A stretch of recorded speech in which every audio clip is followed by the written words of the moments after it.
தனுசு ராசிக்காரர்களுக்கு சற்று சாதகமற்ற ஆண்டாக அமைவதற்கான சூழல் இருக்கிறது என்பதும், அதே சமயம் சாதகமான வாய்ப்புகளும் கூடுதலாக இருக்கிறது என்பதுதான் யதார்த்தமான உண்மை. 50-50% என்று சொல்லக்கூடிய வகையில் மாற்றங்கள் உண்டு. ராசியின் அதிபதியான குரு பகவான் இந்த வருடத்தின் முற்பகுதியில் மிக வலுவாக 7ல் எதிர்பார்ப்புகளை பூர்த்தி செய்யக்கூடிய வலுவான அமைப்பில் வலம் வருகிறார். பிற்பகுதியில் உச்சபலம் பெறுகிறாருங்க. அஷ்டமத்திற்குள் சென்றாலும் ராசியின் நாதர் உச்சபலம் பெறுவது நிச்சயமாக நல்ல மாற்றத்தை ஏற்படுத்தி கொடுக்கும். இது ஒரு விதிவிலக்கான அமைப்பாக பார்க்கப்படுகிறது. எனவே அஷ்டம குரு என்று எண்ணி கவலை கொள்ள வேண்டாம். இறுதியில் 9ஆம் இடத்தையும் வலுப்படுத்த போகிறார். ஜென்ம ராசியை வலுவாக பார்க்கிறார். எனவே ராசியின் அதிபதியான குருவின் அமைப்பால் நிச்சயமாக சிரமங்கள் கட்டுக்குள் இருப்பதோடு நன்மை நிறைவாக கிடைப்பதற்கான சந்தர்ப்பம் உண்டு. ஆனால் சனியின் அமைப்பு அர்த்தாஷ்டக சனியாக இருக்கிறது. முழுமையாக 4ஆம் இட சனியாக இருப்பது நன்மை தர இயலாத ஒரு அமைப்பு என்பதுதான் யதார்த்தமான உண்மை. குரு பகவானின் அமைப்பு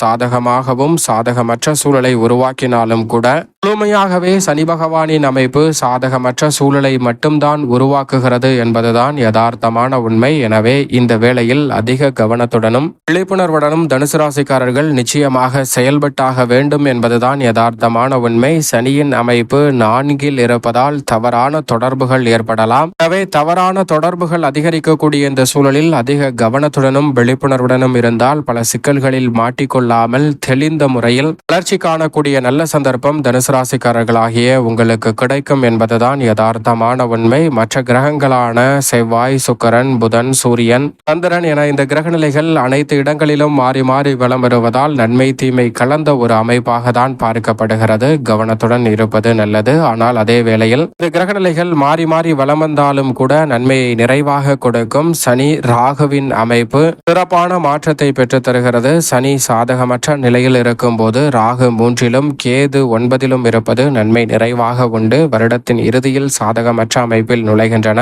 இந்த வருடத்தில் பெரும்பாலும் சனி முழுமையாக சாதகமற்ற சூழலில் இருக்கக்கூடிய வேளையில் ராகு, கேது, குரு மற்றும் செவ்வாய் என பெருவாரியான கிரகநிலைகள் சாதகமாக இருப்பதால் நிறைந்த மாறுதலையும் நன்மையையும் நிச்சயமாக சந்திப்பதற்கான சந்தர்ப்பம் உறுதியாகவே தனுசு ராசிக்காரர்களுக்கு உண்டு. எனவே கவலை வேண்டாம். மேலும் இந்த தருணத்தை தனுசு ராசிக்காரர்கள் சாதகமாக மாற்றிக்கொள்ள வேண்டும் என்றால் உறுதியாகவே வாரத்தில் வியாழக்கிழமை, குறைந்தது மாதத்தில் ஒரு வியாழக்கிழமையாவது விரதம் இருந்து நிச்சயமாக அருகாமையில் உள்ள குரு பகவான் அல்லது சாய்பாபா அல்லது ராகவேந்திரா சன்னதி சென்று அல்லது உங்களுடைய இஷ்ட தெய்வ சன்னதி சென்று தீபம் ஏற்றி வழிபாடு செய்யுங்கள். தவறாமல் வியாழக்கிழமை மதியம் 2 மணிக்குள் யாரேனும் ஒருவருக்காவது அவருடைய பசியை தீர்க்கக்கூடிய வகையில் அன்னதான உதவி செய்யுங்கள். அமோகமான நன்மையும் முன்னேற்ற வாய்ப்புகளும் இந்த வருடத்தில் சற்று தாராளமாகவே கிடைக்கும். தனுசு ராசிக்காரர்கள் ஆகிய உங்களுக்கு